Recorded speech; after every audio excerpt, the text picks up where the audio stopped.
You may be seated. Now, I asked Amy if she could just go ahead and stretch the service for a couple of hours, but this subject of forgiveness is one we could go on and on about. And it's one that hits very close to home. As we start this time, you might remember that last Sunday, our reading and other parts of Mother Janice's service were on forgiveness and working out forgiveness when we, as part of the community of God, sin against each other. Today, we get more emphasis on forgiveness from our gospel. We even get forgiveness alluded to in our reading from Romans, where we are asked about any reason for judging or showing contempt for each other. I don't think it should be surprising because Jesus spent much of his time on earth giving us instruction and showing us how to forgive and how to experience life with him and with each other. I have not found forgiveness easy. What about you? The simple things like someone accidentally bumping into me and saying, "I'm sorry." Yes, I can easily say, "No worries," and go about life.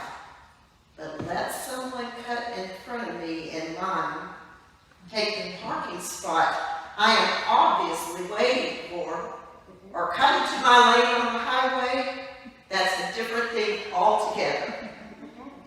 That sort of thing takes intention from the other person, and very rarely have I had that person express regret in my presence. They just keep going.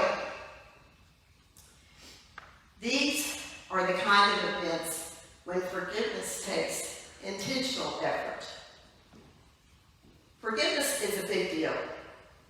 Have any of you read The Hiding Place by Corrie ten Boom? In it, she describes her experiences in Nazi Germany. Corrie's parents are killed. Her mother is killed when she is in prison with Corrie and her sister Betsy. And later, when Corrie and her sister are together in prison that has rats, lice, starvation, sickness everywhere.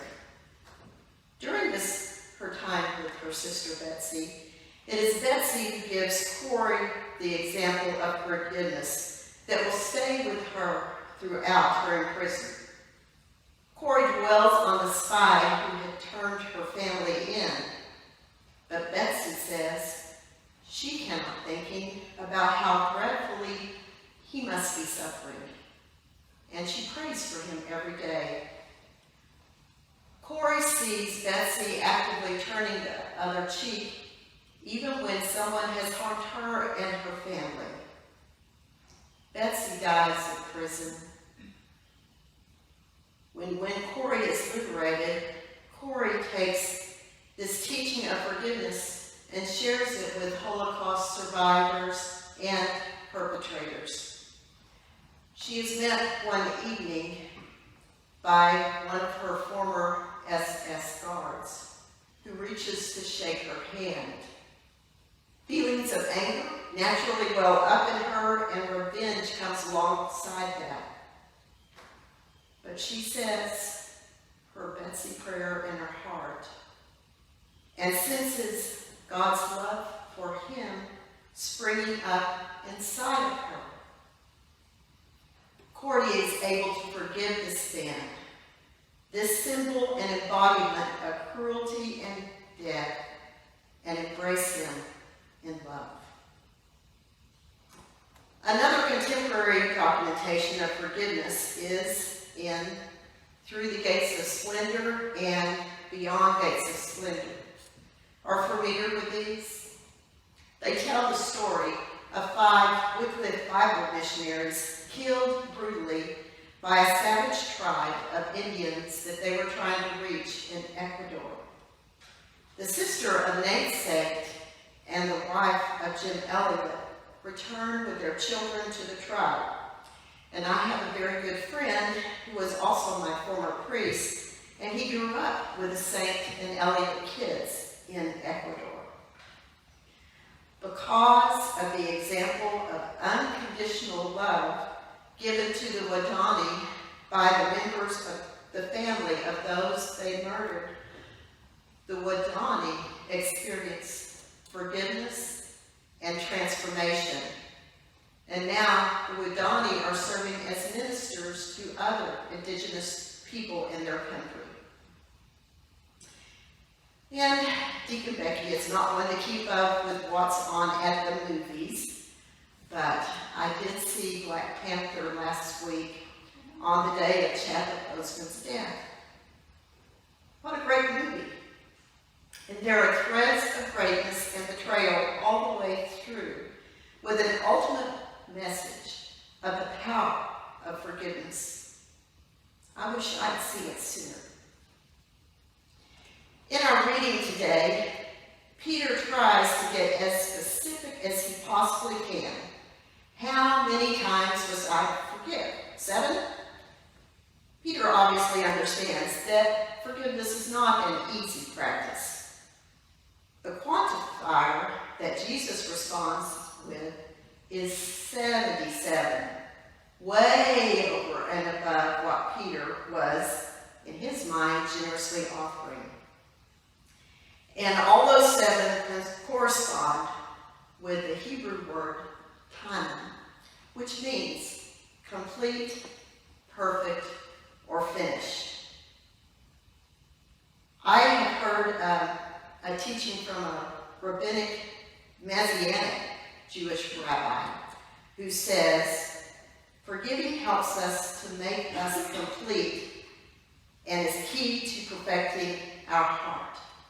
That practice of doing it over and over is the key. And it is this practice that makes our heart open to others. Jesus tells the story of the 2 debtors. One was brought to the king to settle his accounts. 10,000 talents was owned by the first one, presumably an administrator of the king. The king commands that the entire family be sold to come up with a portion of the funds owed. But then, as the servant pleads with the king to keep him out of prison, the king is moved with compassion, releases him, and forgives his debt. And if we were to put today's quantifier on that, 10,000 talents is easily over $8 billion. That's a lot that was forgiven. But this same servant makes a quick response of grabbing one of his servants and demanding he be paid the 100 denarii, $12,000 today. No forgiveness is offered, and he has that servant thrown into prison. All the other servants witness this immoral and wicked behavior. Word is passed to the king, and the first servant, the one forgiven of so much, is given to the hands of the jailers to be tortured until he can pay back that exorbitant sum owed. So we can pretty well figure he's going to be in prison for a long time, unless there is another chapter in forgiveness. Forgiveness sets the forgiven free. Forgiveness sets the one who forgives free.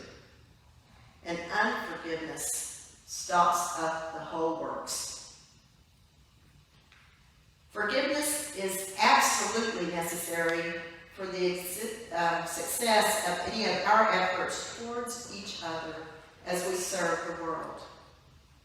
And we can count over and over examples that Jesus has given to us of forgiveness, including forgiveness of the thief on the cross and forgiveness directed towards the disciples over and over. I can also tell you in my own life, and I've had times and reluctance and delay of offering forgiveness, and that made me miserable.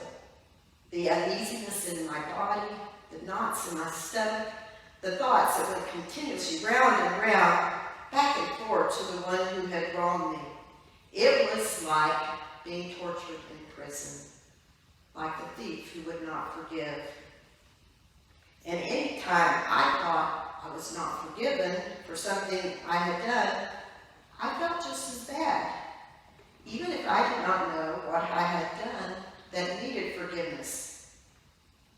Do you have that same kind of reaction to unforgiveness?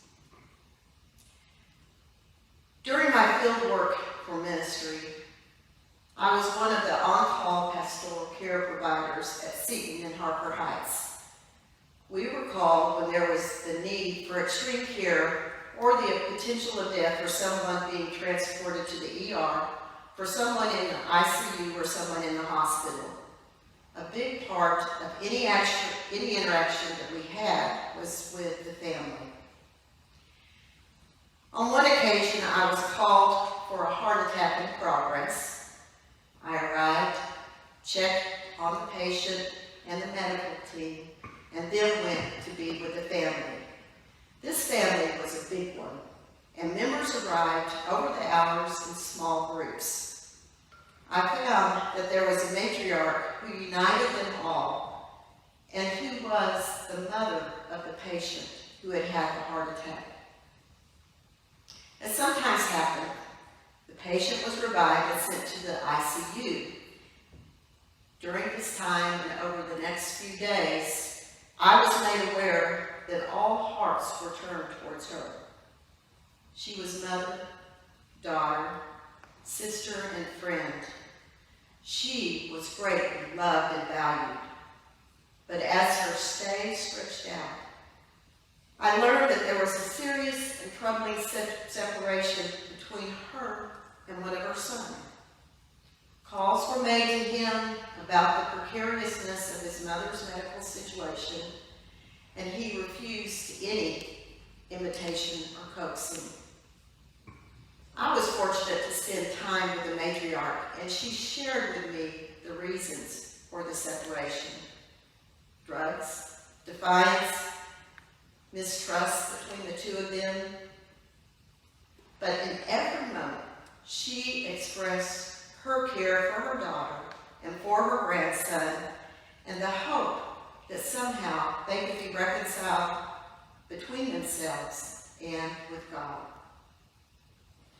One night I received the call that the patient was very close to death and that I was needed for the benefit of the family.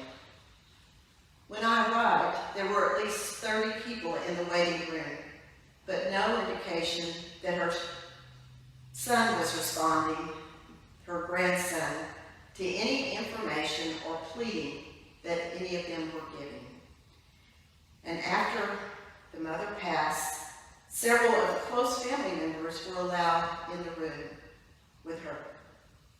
It was one of those moments of in-between that seemed to give great comfort to the family as love and sorrow are shared with each other and with the one who has died. After a few moments, the doors of the ICU opened and in came the son. He went immediately to his mother's side, dropped to his knees, and started sobbing how sorry he was. The sobs were heart-wrenching. "I am so sorry, Mother. Can you forgive me? Please forgive me." His grandmother guided me by the hand and took me, and she went to his side, and we both knelt by him. "Carlos, your mother loves you. She forgives you." He shook his head and protested based on all the pain he had caused her. "Oh no, Carlos. She loves you. She has already forgiven you, and God forgives you." Those words from his grandmother reached inside him. The sobs lost their intensity, and we stood up with him and watched as he tenderly kissed his mother, reached around her, and hugged her close. This is a moment that resounds in my heart of great forgiveness. of the heart of forgiveness, because it leads to restoration of relationship. And this is the practice we have in our Book of Common Prayer, the reconciliation of a penitent. Forgiveness is embodied and initiates reconciliation and restoration. All are crucial to our life, not only in our families and in this body of Christ Church, but also as Christ Church's heart is open to the world around us, especially to those who have been mistreated, misunderstood, and marginalized. From Luke, we are told, we who have been forgiven much can love much. And forgiveness does not mean we excuse bad behavior. This week we had the remembrance of September 11. But one of the things that I remember so much is how our country came together in care. And many things that we had held against each other went by the wayside. It's the time that I think serves as a reference to our times today. I was drawn to the commentary by one writer who references our liturgical practice of regular confession, regular acceptance of forgiveness and restoration. We say the confession together. We pray the Lord's Prayer together. And one way that I have heard the forgiveness of Jesus expressed in the Lord's Prayer is this: as we turn to Jesus, he holds no accounts against us, and we hold no accounts against each other or ourselves. That sort of throws the image of St. Peter with his ledger as gatekeeper into heaven out the window, because with forgiveness, there is no record to keep. Isn't that a great way to experience forgiveness? To seal our experience as a restored community, we pass the peace. Our experience as a community who are one is solidified. And this morning, we have said the confession together. We have prayed the Lord's Prayer together, and even though this is not part of the liturgy that we are participating in today, I'm going to ask that we step a little bit out of bounds, that we seal our experience as a restored community, and we pass the peace with our voices in this place, including our wider place right now, and that we digitally pass the peace in our comments. And let us continue in this experience of forgiveness in the days and weeks to come. Mother Janice, would you come to the honors? It is my honor, Deacon Becky, to say to you all, the peace of the Lord be always with you. And also with you. You may greet one another in peace. Don't forget, use the comment section. And now, as you are able, please stand and join me in singing, Here I Am, Lord.